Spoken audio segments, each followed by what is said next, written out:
She laughed that I was nothing, just a man clinging to her success, and the whole table joined her with their quiet smirks.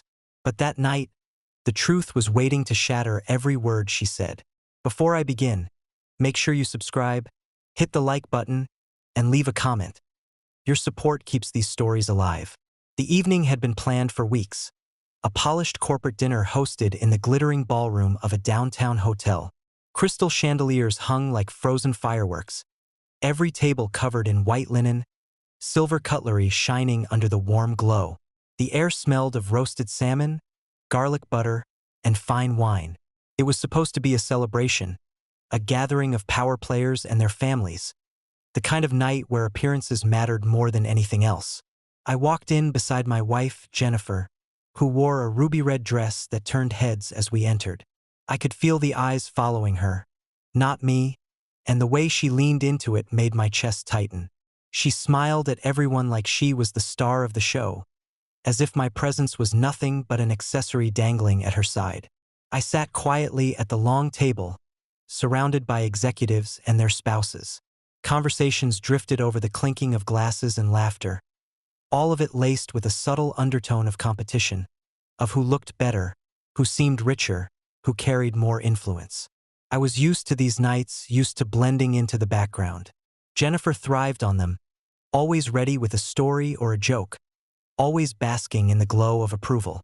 Tonight she was radiant, but there was something sharp in her smile, something that hinted she was waiting for a moment. I didn't know what, but I felt it like static in the air. As the first courses were served, Jennifer leaned back in her chair, swirling her wine in slow circles.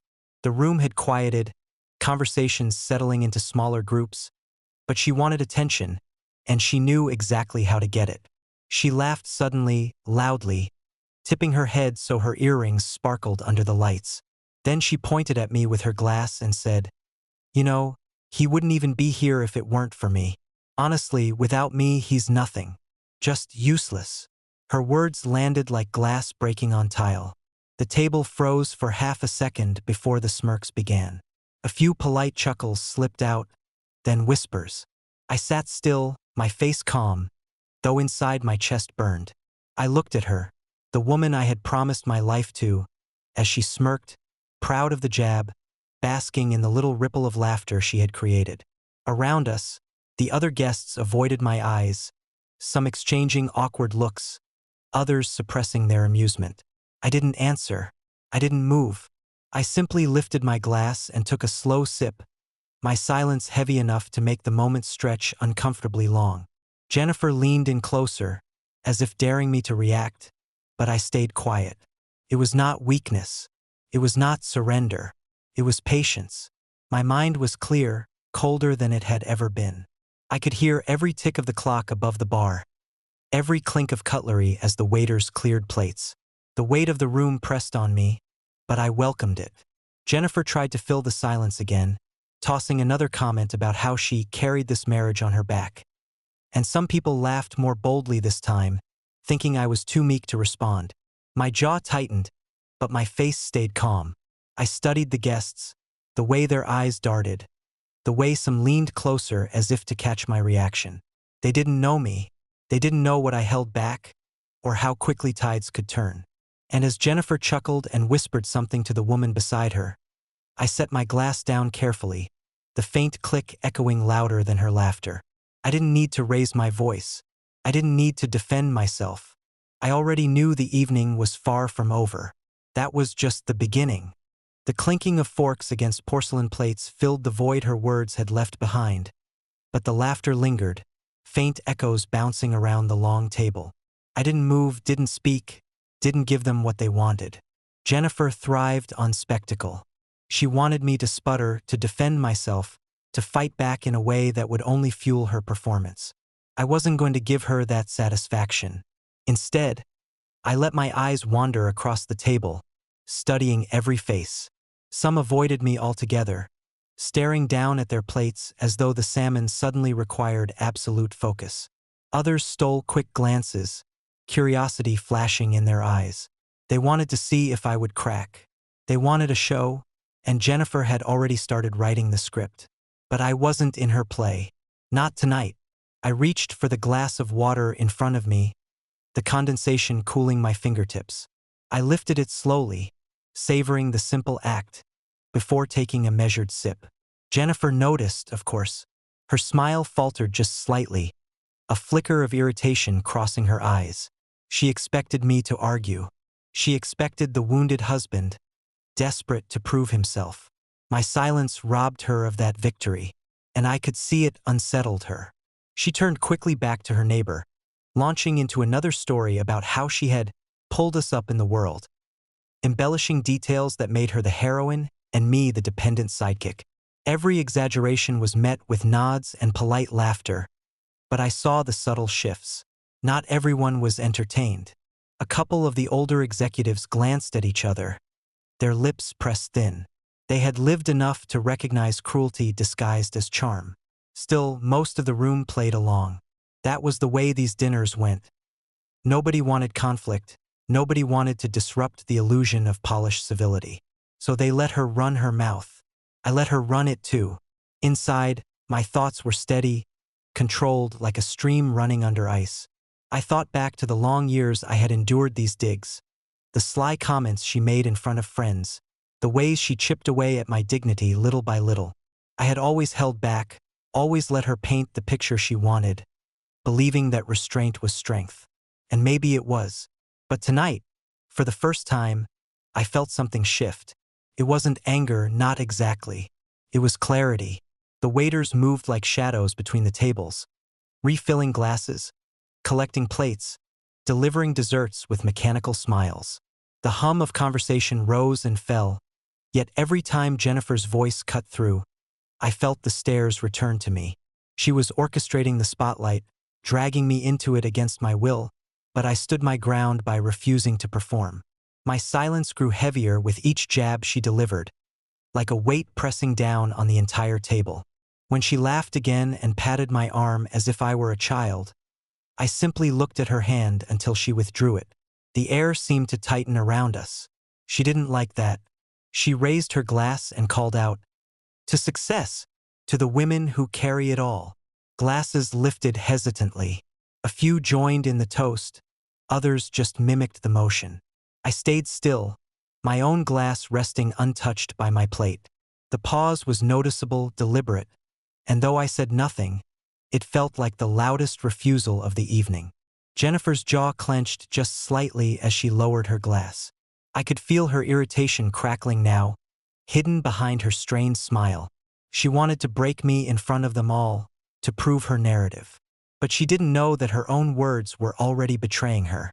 Across the table, I caught sight of Rachel, the CEO's wife. She was elegant in a midnight blue dress, her posture straight, her expression unreadable. While others had laughed or looked away, she hadn't once taken her eyes off Jennifer. Her gaze was steady, almost clinical, as though she were weighing each word, measuring the cruelty in every laugh. I noticed it, but I didn't react. My face remained calm, my hands resting lightly on the tablecloth. Still, the connection was there, subtle but undeniable. I wasn't alone in recognizing the poison dripping from Jennifer's tongue. The courses dragged on, each one a stage for Jennifer's performance. She told stories about vacations she had organized single-handedly, about business connections she had pushed me toward, painting herself as the mastermind and me as the tag-along. The more she spoke, the more her voice carried, reaching beyond our table to others nearby. She wanted everyone to hear. She wanted to build her reputation at the cost of mine.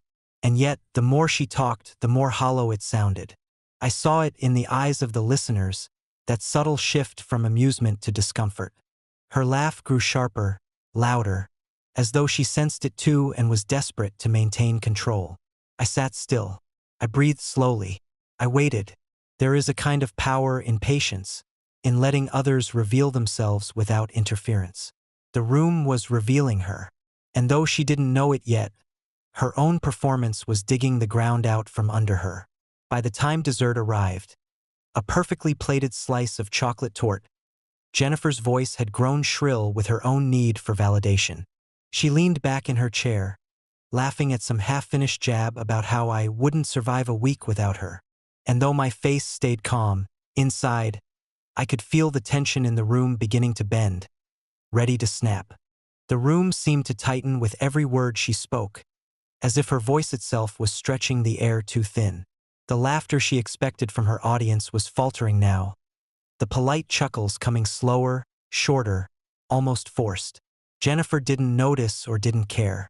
She leaned back in her chair like a queen on a throne, her jeweled bracelet clinking against the glass as she raised her wine for the third or fourth toast of the evening.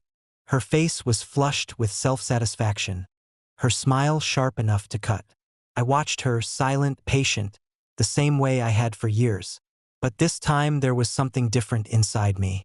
Not anger, not humiliation. Something quieter, steadier. It was as if her words were no longer reaching me, like I had stepped out of the circle of her game and was just watching it unfold from somewhere higher. She said, "Really, I don't know how he'd manage without me. Everything he has, every opportunity, it all came through me." Her laugh was high-pitched, echoing a little too loudly over the table. She set her glass down with a flourish, certain she had landed the perfect punchline. A few people laughed softly, but most didn't. That silence between chuckles grew longer, heavier. I could feel it pressing against the walls of the room. Jennifer didn't sense it yet, but I could. The tide was shifting. Rachel, the CEO's wife, finally moved. She placed her napkin gently on the table, stood with slow, deliberate grace, and the sound of her chair sliding back cut through Jennifer's chatter like a blade. Conversations faltered. Heads turned. Rachel was known for her quiet authority, for her ability to command a room without raising her voice.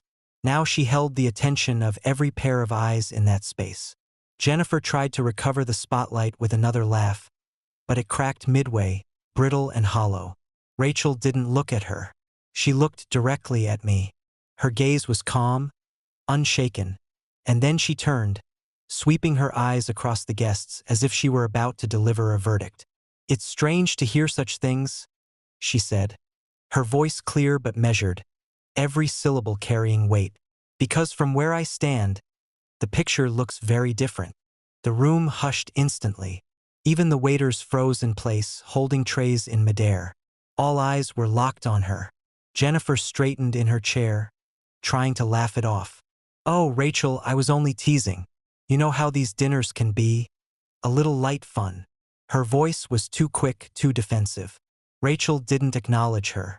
She lifted her glass, her eyes steady on the table, and said, "What's amusing to you isn't amusing to me, and I think it's time everyone here understood the truth."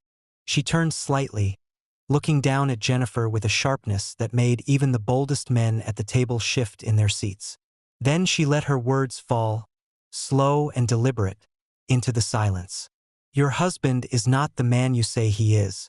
He's not weak, not dependent, not anyone's shadow. In fact, he is my partner. And as of last month, he owns half of this company." A gasp rippled through the room, sharp enough to pierce the air.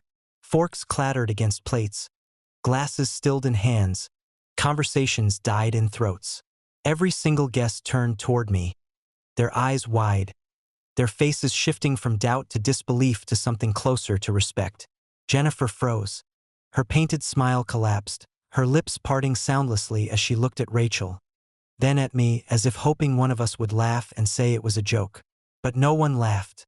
Rachel raised her glass slightly higher.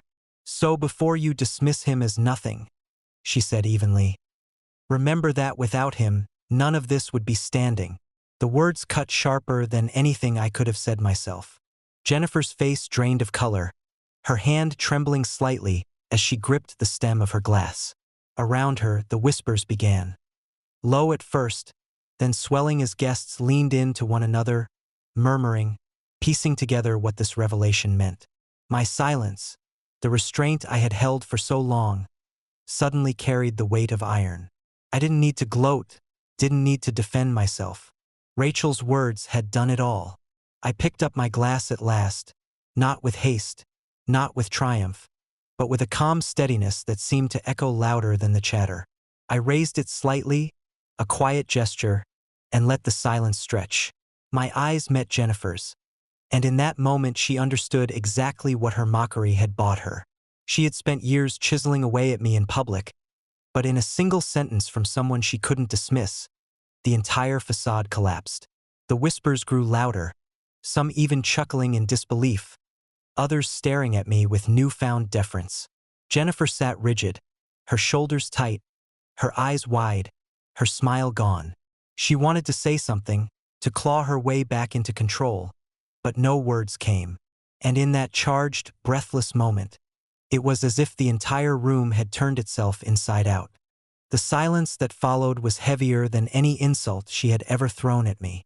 For years, Jennifer had wielded words like weapons, little digs in private, sharper ones in public, each one meant to cut me down and elevate her.